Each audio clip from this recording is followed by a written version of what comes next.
First Samuel chapter 25. David, Nabal, and Abigail. Now Samuel died, and all Israel assembled and mourned for him, and they buried him at his home in Ramah. Then David moved down into the desert of Maon. A certain man in Maon, who had property there at Carmel, was very wealthy. He had 1,000 goats and 3,000 sheep, which he was shearing in Carmel. His name was Nabal, and his wife's name was Abigail. She was an intelligent and beautiful woman, but her husband, a Calebite, was surly and mean in his dealings. While David was in the desert, he heard that Nabal was shearing sheep.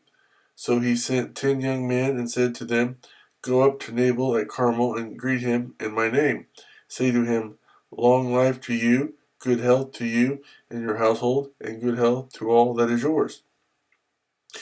Now I hear that it is sheep shearing time.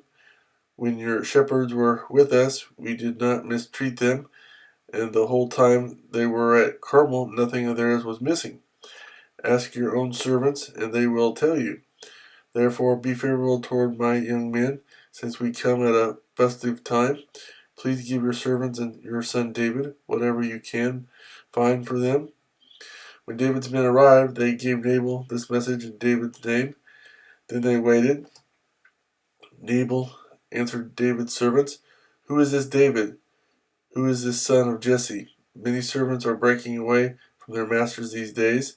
Why should I take my bread and water and the meat I have slaughtered for my shearers and give it to men coming from who knows where?" David's men turned around and went back. When they arrived, they reported every word. David said to his men, "Put on your swords." So they put on their swords, and David put on his. About 400 men went up with David, while 200 stayed with the supplies. One of the servants told Nabal's wife Abigail, "David sent messengers from the desert to give our master his greeting, but he hurled insults at them. Yet these men were very good to us.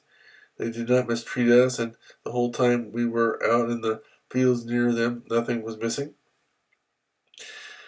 Night and day they were a wall around us. All the time we were herding our sheep near them. Now think it over and see what you can do, because disaster is hanging over our master and his whole household. He is such a wicked man that no one can talk to him." Abigail lost no time. She took 200 loaves of bread, 2 skins of wine, 5 dressed sheep, 5 seahs of roasted grain, 100 cakes of raisins, and 200 cakes of pressed figs, and loaded them on donkeys. Then she told her servants, "Go on ahead, I'll follow you." But she did not tell her husband Nabal. As she came riding her donkey into a mountain ravine, there were David and his men descending toward her, and she met them. David had just said, "It's been useless, all my watching over this fellow's property in the desert, so that nothing of his was missing. He has paid me back evil for good.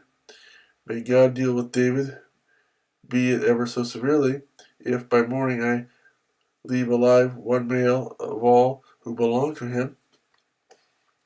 When Abigail saw David, she quickly got off her donkey and bowed down before David with her face to the ground. She fell at his feet and said, "My lord, let the blame be on me alone.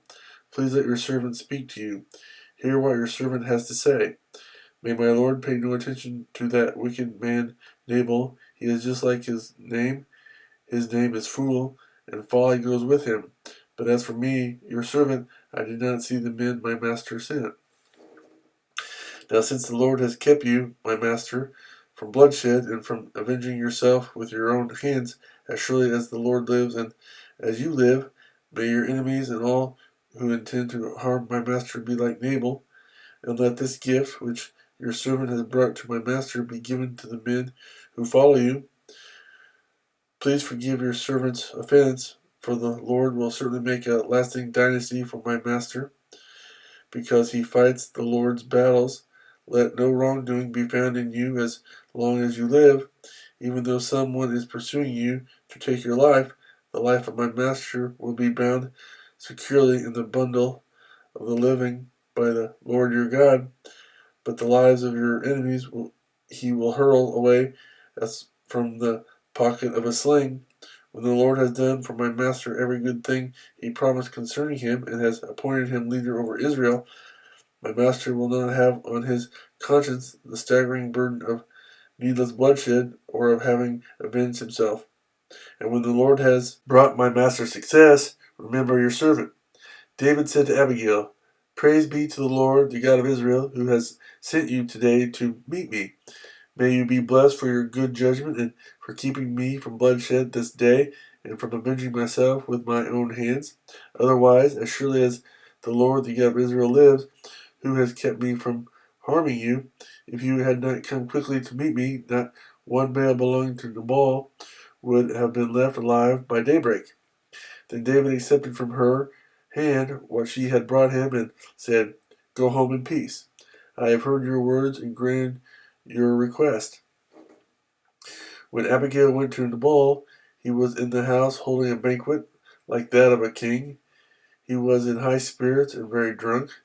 So she told him nothing until daybreak. Then in the morning, when Nabal was sober, his wife told him all these things, and his heart failed him, and he became like a stone. About 10 days later, the Lord struck Nabal, and he died. When David heard that Nabal was dead, he said, Praise be to the Lord, who has upheld my case against Nabal for treating me with contempt. He has kept his servant from doing wrong, and has brought Nabal's wrongdoing down on his own head. Then David sent word to Abigail, asking her to become his wife. His servants went to Carmel and said to Abigail, David has sent us to you to take you to become his wife. She bowed down with her face to the ground and said, Here is your maidservant, ready to serve you and wash the feet of my master's servants. Abigail quickly got on a donkey, and attended by her 5 maids went with David's messengers and became his wife. David had also married Ahinoam of Jezreel, and they both were his wives. But Saul had given his daughter Michal, David's wife, to Paltiel, son of Laish, who was from Gallim.